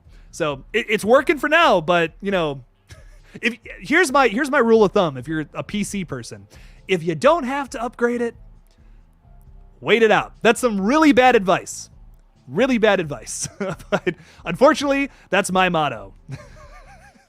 If you don't have to spend the money on it, don't. Wait until it's completely broken and you're absolutely in shit's creek without a paddle. Then decide to do something about it. I'm kidding. I'm completely kidding. I should upgrade this mouse, though. Lighting Ghost, I appreciate the $2. Thank you. Oh my God, Jace84 throwing $50 in there. Thank you so much, dude. I appreciate the support, man. Thank you, thank you, thank you. Really goes a long way, too. I really appreciate it. Saying, what's up, man? Love your channel. I love you. Thank you. Just wanted to hear your thoughts on how awesome Evil Dead Rise was. Thought it was cool that you said you had Art the Clown sitting in front of you. Can't wait for the new Evil Dead. Dude, it was surreal. Like, the whole experience was nuts. I talked a little bit about how, Bruce Campbell showed up before the screening, too. Incredible night. So much fun. But Evil Dead Rise was fantastic, dude. Like, I really think as an Evil Dead sequel, it lived up to the hype. It didn't overdo it. It didn't underdo it. It was just the right amount of, yes, this is how you do an Evil Dead sequel really well. In some aspects, I'll even say I think it did Evil Dead 2013 better in some areas. I think Evil Dead 2013, you're never going to top Evil Dead 2013 on the cringe or the gore factor. Never. But what I will say is there were some elements to it that I think they even did better. And it's an homage to Evil Dead 2. A lot of little things here and there, which I don't want to spoil.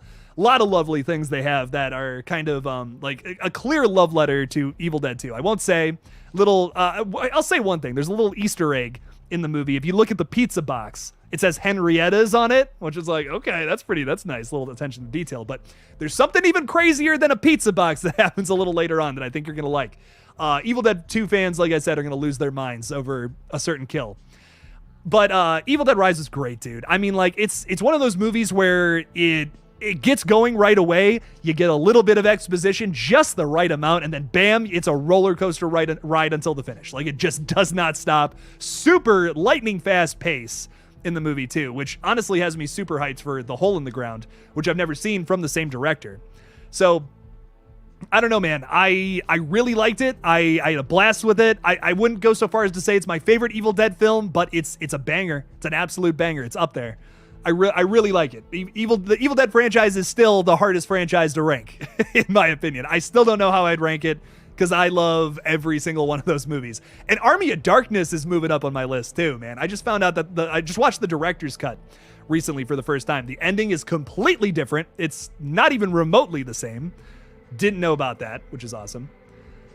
But yeah, dude, I mean, I don't know. I can't recommend Evil Dead Rise enough. Alyssa Sutherland is fantastic. She steals the show, in my opinion, as our lead Deadite. You've seen that in the trailer. Don't get mad at me. David Howard Thornton, words. Art the Clown was sitting right in front of me during the screening, too. I was looking at the back of his head, pretty much. I almost missed the beginning of the movie because I was in shock that Art the Clown was sitting right there, and I'm just like, it was too much. It was sensory overload. I'm like, oh, new movie I've been waiting for years. David Howard Thornton. Bruce Campbell just gave me a cheese grater. It was insane. Like, it was too much. My head actually exploded a little bit. It was nuts. But yeah, dude, I'm hyped for you to see it. I'm hyped for you and everyone else to see it. One other thing too, I will say, do not watch the final trailer that just popped up like a couple days ago, maybe a week ago now. Don't watch it. Like, it spoils one of the coolest elements to the movie, one of the biggest surprises about the film, which I don't want to spoil for you, but man, it's cool. Man, it's cool. And, you know, it's one of those things where maybe you're able to guess it. Maybe you're someone who's like, I already guessed that would happen because I'm smarty pants. But it's really cool. It's a really cool reveal. It's fucking sick. It's wonderful. Check it out. Jace84, I really appreciate it. That's a big old, that's very generous of you. It's very big. And I appreciate that a whole lot. It's going to go a long way in these months where there's not as many big things to talk about. I appreciate that. Thank you. Thank you so much. Haunting You is here, throwing $2 in there, saying, what if Scream 7 took place at a national park? I'd be into that. A little get Ghostface running through the woods? Yeah, that'd be cool. Oh yeah, I'm totally down for that. That'd be awesome. It's one of those things again where I'm like, I feel like we could do a winter setting there. You know, that would be sick. Winter setting, national park, have some park rangers running around. Maybe one of them's the killer. I don't know. That'd be cool. Yeah, no, I'm down for that. Haunting You. I like the national park would be cool. There's a lot of gorgeous national parks too. Lots of really gorgeous Lots of gorgeous areas to go. Haunting You, thanks for the $2 though. I do really appreciate it. Do appreciate it. If you guys have ever been to Yellowstone too, that's really gorgeous. Be fun to shoot a horror movie there. Be fun. Bruce Campbell is such a legend. Oh yeah, he's a legend, such a treat. He's always in character. You know, it's something so interesting. I got to meet him at the screening, which was great. He gave me this little cheese grater that's back there. You know what? I'll pull it out. I'll pull it out for you, Jace. I'm gonna go get it for you. Where's that cheese grater? Here it is. Okay. Yeah. I'm chilling in my sweatpants, by the way. I know. I'm a slob. I work in sweatpants. Cheese grater, the man gave to me. I'll never wash this. Never in a million years. It's awesome. But he's fantastic, man. And so was David Howard Thornton too. I did get to talk with him a little bit at the convention, at the screening as well. Super nice guy. I mean, just unbelievably nice, really cool. I don't even know what to say. Like, both of them were just so cool in totally different ways. I loved them. It was great talking to both of them. Larry again is throwing $5 in there. I appreciate that. Thank you. Rest in peace, Wes Craven. Yes. Someone was saying something about the date the other day. Is this like an anniversary of his passing coming up here soon? I don't know, but man, it really is sad. I wish Wes was here to see some of these movies. No, he died on August 30th of 2015. Yeah, it's one of those things where I would love for him to see these new movies. Like, nothing would bring me more joy if somehow that could happen, because that would be really cool. Yeah, it really is. It's a shame. It's sad. I would have loved to see him do Scream 4, 5, and 6, and then have Radio Silence do their own trilogy too. Imagine what that Jill Roberts sequel would have looked like, you know? That would have been nuts. But yeah, Larry, it's sad. It really is a sad thing. He's one of the greatest horror directors of all time, without a doubt. Changed the face of horror multiple times in his career, which is awesome. Had a big voice in all the different types of generations in the 70s with the weirder, indie exploitation films he was making. Then, started with the slasher movies in the 80s. Nightmare on Elm Street being like the biggest one. Love it. It's got some weirder entries too that people don't talk about, like The People Under the Stairs. Red Eye's really good from his later career. Scream, obviously, from the 90s. Great stuff. I mean, just an amazing body of work from a very talented man. So love it, Larry. Rest in peace, man. Thanks for the $5. I'm a sweatpants guy too. That's so fine. Why sweatpants get a bad rap, I don't know. They're comfy, man. They're comfy. Come on. The new Evil Dead has given me Fulci the Beyond vibes. Yeah, or like a Demons 2 vibe. Like, I definitely see some inspiration from Demons 2. Yeah, no, really good stuff. For sure, Thomas Lloyd. Without a doubt. Gerald Crowder is saying, how about a Scream movie at an amusement park like Cedar Point?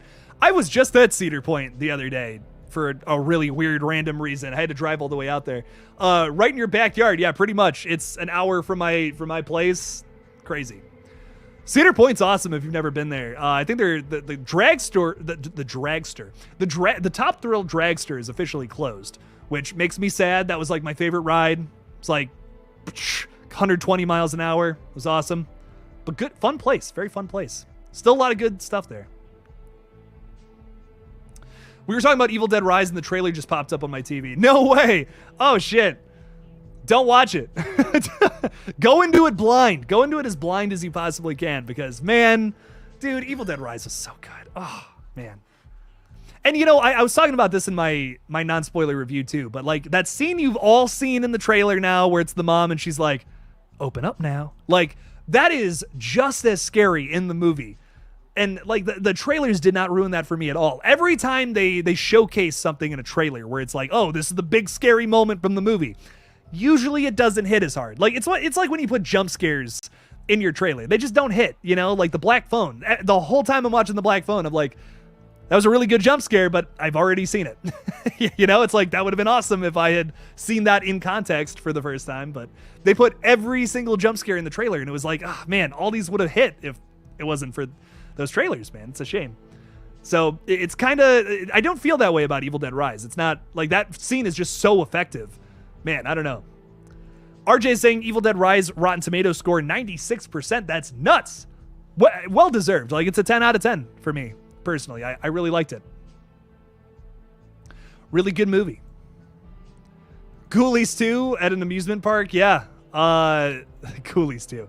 That's something else. I'd be down for a horror movie that takes place at an amusement park, period. Yeah. Oh, man, there's a really good movie based off of a Dean Koontz book that takes place in an amusement park in the third act. And I feel like that movie's really good, and I can't remember the name of it. Maybe it's not that good. No, I'm kidding. I believe it's called Near Dark. No, Near Dark is the vampire movie. No, I'm thinking of something else. There's this movie that's based off of a Dean Koontz book that's really good. Like I said, final act takes place at an amusement park. Killer movie. Really good stuff. Wes Craven is different and not like Sam Raimi with different styles of horror. Oh man, don't be throwing shade at my dude there. Don't be throwing shade at Sam. Sam does have our particular style, but he's perfected it. He's done it very different ways. Like Drag Me to Hell and the original Evil Dead. Like, go back and forth between those movies. Those, you obviously the same director for sure, but very different overall with decision making, casting, writing. It's fascinating to me. I love Sam Raimi so much. He's without a doubt top 5 directors of all time. He's up there for me. Can you see more of Evil Dead movies after Rise? So what I will say is when I finally got to talk to Bruce Campbell at Horror Hound, and we told, like, the first thing we said to him, we were just like, "What's up, Bruce? How's it going, man? Love you." I was like, "Bruce," I said that. And he's like, "That's my name," of course, because he's always in character. I love that about Bruce. It's fun. But yeah, no, the thing about the Evil Dead movies is, like, they really want to keep making more of these, and they want to keep doing it with these young up-and-coming directors. And they were talking about, Bruce was talking about that at the screening. Bruce was hyped when we said we loved the movie. We were like, no, dude, seriously. Like, I'm not just, like, I told him, I'm not just saying this because I love the Evil Dead movies. Evil Dead Rise was really good, dude. Like, you guys killed it. And he's like, nice, man. He's like, I'm so glad. He's like, we want to keep making more of these, and I'm just glad that people are liking this one. So hopefully this is that firecracker that kind of starts it, kind of starts the fire a little bit. And this movie hopefully does really well. We get more Evil Dead in the coming years. Nothing would make me happier. Nothing. Absolutely nothing would make me happier. Get these indie up-and-coming directors doing these movies. I'd love for Damien Leone to do an Evil Dead movie. That would be fucking insane with his, like, style of practical effects. Oh my God. Be awesome. But yeah, I can absolutely see more movies being those self-contained stories, just like how Evil Dead 2013 is. Like that little, it's a little story. It takes place in the same universe and it happened, but it doesn't really, it's not really about this long ongoing story anymore. It's just about different incidents with Deadites all over the world. And Evil Dead Rise touches on that a little bit. You'll see what I'm talking about when you see it. And you'll see how they're kind of teasing more stories in this world too, is what I'll say for now. Jacob Browning is saying, yes, a weird little horror franchise from the 80s. People say it's a Gremlins ripoff, but it's not at all. And each one has unique and fun settings. Yeah, no, for sure. I will agree with you there. It's not a Gremlins ripoff. It's got a totally different vibe to it. While it is still goofy, it's like the Gremlins is Joe Dante goofy. Ghoulies is more like, yeah, it's got its own vibe. It's more I don't know. It's got a different type of humor to it. Stoner humor, I feel like, is maybe a better way to describe it. But Gremlins has got its own, like, Spielberg, Joe Dante kind of vibe to it, where Ghoulies does not have that. Similar, but different. Thomas Lloyd is saying, wasn't that Koontz novel you were talking about? I can't remember, man. It's got Jeff Goldblum in it. I know that. What is the name of that movie? I'm just going to look up Jeff Goldblum. Jeff Goldblum, Dean Koontz. Let's just see if it comes up. Hideaway. Oh my God. Yeah, okay. Hideaway. Pretty good movie. Pretty good movie. It's decent. I wouldn't say it's like, oh man, this is a must-see or anything, but good movie. I like it. Ends at an amusement park. Pretty solid film. I recommend it. I've heard that the book is better. I have not read it though. I've read a few Koontz novels. That one I have not. I have not read that one yet. Horror fan is saying if Art grows his body back, does that mean he's going to be naked again? Would that be such a bad thing, though? No. That scene is so fucking funny. Like, that's maybe one of my favorite scenes of Terrifier 2 is when he's doing his laundry. It's so ridiculous, but it humanizes him. It's so interesting, man. Terrifier 2 is so good, man. The visual storytelling is on point. The kills are amazing. I don't know. I love it. Tropical Biscuits. I'm afraid to say hi again after earlier, but hello, Jake. Oh, man. We had a blast with old Tropical Biscuits here over on the other stream earlier. Man. What's up, Tropical Biscuits? You gotta tell me, man. What's a Tropical Biscuit? I gotta know. I'm sure the people from the Lethal Collective stream are like, dude, you gotta stop with the Tropical Biscuits. I gotta know. What's the difference between a regular biscuit and a tropical one? I gotta know.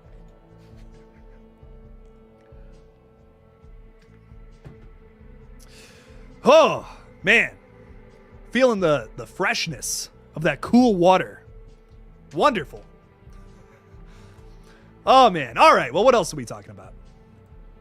Jacob Brown is saying, going to catch Scream 6 for the third time tonight, so I gotta go. Keep it up, Jake, and I'd love to be able to talk about some bizarre 80s sequels on a stream with you. Absolutely, Jacob Browning. That'll be fun.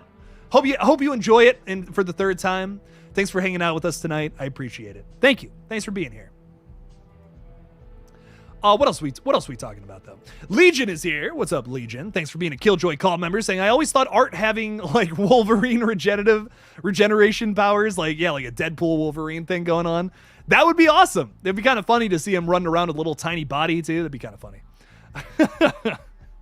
I dig that. What Terrifier movie scene that almost makes you throw up? I mean, all of them, honestly, but the girl getting the salt and the bleach on the girl is ridiculous, man. That's awesome. Cutting the girl in half in the first movie too. Jesus. Still haven't seen T2, but I'll have to before the third comes out. Don't watch it on a full stomach. Tell you that much. It's upsetting. There's something about the one scene. There's a scene with a dead animal. That's all I'm going to say. Something about that scene fucks me up more than anything. I don't know what it is, but it's hard to watch. Ooh, what character from Stranger Things would be Ghostface? That's a good question, Gunner. If anyone would go Ghostface, I could see Joe Keery doing it. I'm probably saying that because I've seen him do, I've seen him play a killer before, is probably why I'm saying that. Joe Keery. I could also see Max. I could see Max being a Ghostface killer. I think she would be really good. Red hair. I don't know. You think you're associating one thing with her, but then she ends up being the other thing. That's a stretch. Oh, that's a big ol' stretch. The Undead Society is saying, are you a fan of the Resident Evil games and movies? I fucking love them. Listen, there's a couple of franchises that I would kill to be a part of one day in the movie world, and one of them is Resident Evil. I want to do a Resident Evil movie so bad. It would be the easiest franchise to adapt, and none of those movies have gotten it right. Some of them have come close. The first two Resident Evil movies from Paul W.S. Anderson, I actually kind of like. I really like the Johannes Roberts movie too, but they're all just like, they all make a weird decision. All of them, every single one of them. They just make one decision where I'm like, but you were so close. Like, you had Nemesis in Apocalypse. That was awesome. You did most of the story in 2 in that new movie, and it was so good. But then for some reason we do all the story of 1 in like 20 minutes right in the middle of that movie for no reason. And it's like, ugh. I was like, you guys are so close. Y'all are so close to making a good Resident Evil film. It can happen. And there's a new one on the way. You boys keeping the hope.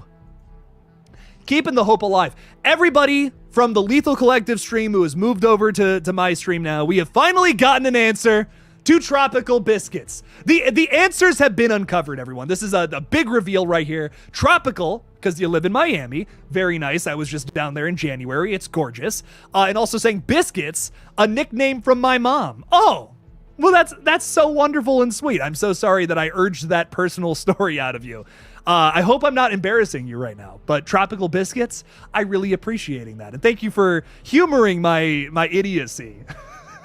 I had to know, though. I had to know. I appreciate it, though. Thank you. Thank you, Tropical Biscuits.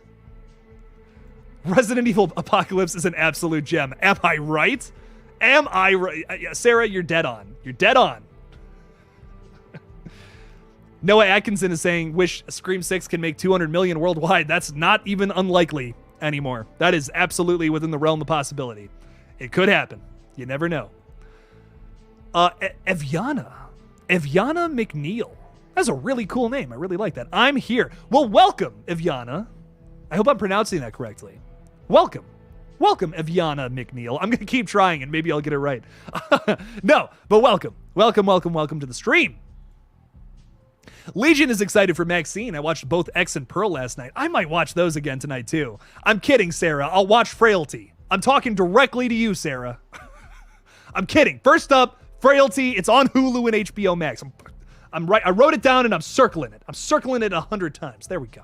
God damn it. I'm watching it. Lighting Ghost is throwing $5 in there. Thank you so much for that support. I appreciate it. Thank you for being a Killjoy cult member. Saying Jamie, who plays Vecna as Ghost. Oh, yeah. Gotcha. Who plays Vecna as a Ghostface would be dope. And how hype are you for Renfield? I agree. Jamie Bowers, is that his name? If I remember correctly, who played Vecna, voiced him, and all that. Jamie Bowers. I want to say it's Bowers for some reason. Maybe Jamie Campbell Bower. That's what it is. Yes, absolutely, to him playing a Ghostface killer. He would do that really well, man. Ooh.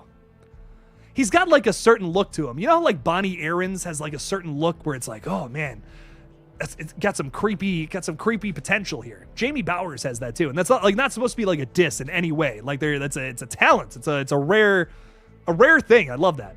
Absolutely. I could totally see him being a Ghostface killer. That would be really cool. I could see him playing as like a red herring. You think he's a red herring at first, but then he ends up being the killer. I could see him playing a character like that. And how hyped are you for Renfield? I'm really, actually, I wasn't like super hyped for a while. I'll be honest. I wasn't like, oh my God, I'm losing my mind. I love the idea of Nicolas Cage as Dracula. Like I was super hyped for that, but I was like, okay, this movie's going to be fun. But then I got to talk to a cast member of it at Horror Hound. The girl from the original Terrifier, who Jenna, can't remember her name, which is probably really not nice. I met her and I can't even remember her name. Jeez, what the hell is wrong with me? Where are my manners? Jenna Cannell is her name. Unbelievably sweet, super nice to us. Talked to us about Terrifier and Renfield for like 30 minutes. It was awesome. She was just super cool. I guess she's in the movie. Apparently, she's actually in the trailer. She's the girl with the short hair, who is at the AA meeting or whatever. I'm super hyped for it. She's gonna be in it. I love the cast. Nicholas Hoult is amazing. I really like Awkwafina. I feel like there's a lot of hate thrown her way, but I think she's funny. And of course, Nicolas Cage. I mean, a man who needs no introduction. Guy's amazing. Love him. He's playing Dracula. That's ridiculous. I can't wait for it. I'm really excited. Seeing it in a couple days here. So your boy will have a review on Friday for sure on that one. I ran a little poll and everyone was like, why is Evil Dead Rise not on here? I'll tell you why. Because I was gauging excitement for all these other movies coming out. So that's first on my priorities is Renfield for this week. Then The Pope's Exorcist. Not super excited for the latter there. But hey, I love Gladiator. So maybe it's good because it's got Russell Crowe in it. I don't know. Fingers crossed. We need a good Exorcist movie. We haven't had a good one in a while, so I'm always rooting for him. I'm rooting for every horror movie that comes out. I always am. Sarah Campbell, once again, throwing 5.5 Canadian dollars in there. I appreciate that, Sarah. Thank you. You better believe when you said you were going to watch X and Pearl, I stared straight into your soul. I was about to say, excuse me? Oh my God. That's so, I did that totally on purpose, too. I'm so glad. I'm so sorry, Sarah. I'm messing with you. Frailty. Oh my God. Fragile. Isn't that French? That's the name of the movie, right? I have to quote that movie. It's obligatory at this point. I'm from Cleveland, Ohio. I have to do it. Sarah, thank you for the super chat. And I swear, I will kill if I have to see this movie tonight. Whatever it takes, Sarah. Thank you for the support. I really appreciate it. All right, y'all. Well, as you see, I have some homework to do tonight, or else Sarah's gonna kick my ass. So I have to watch Frailty right now. I got to do it.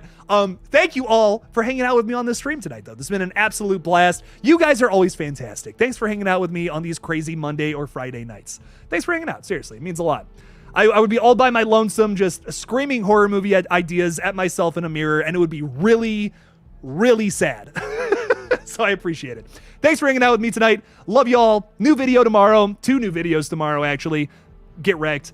And a new stream probably on Friday. I'm going to try to schedule something with Craven Something Scary in the week, though. So thank you all for watching. All the love and peace out. Don't forget to kill it out there. Y'all.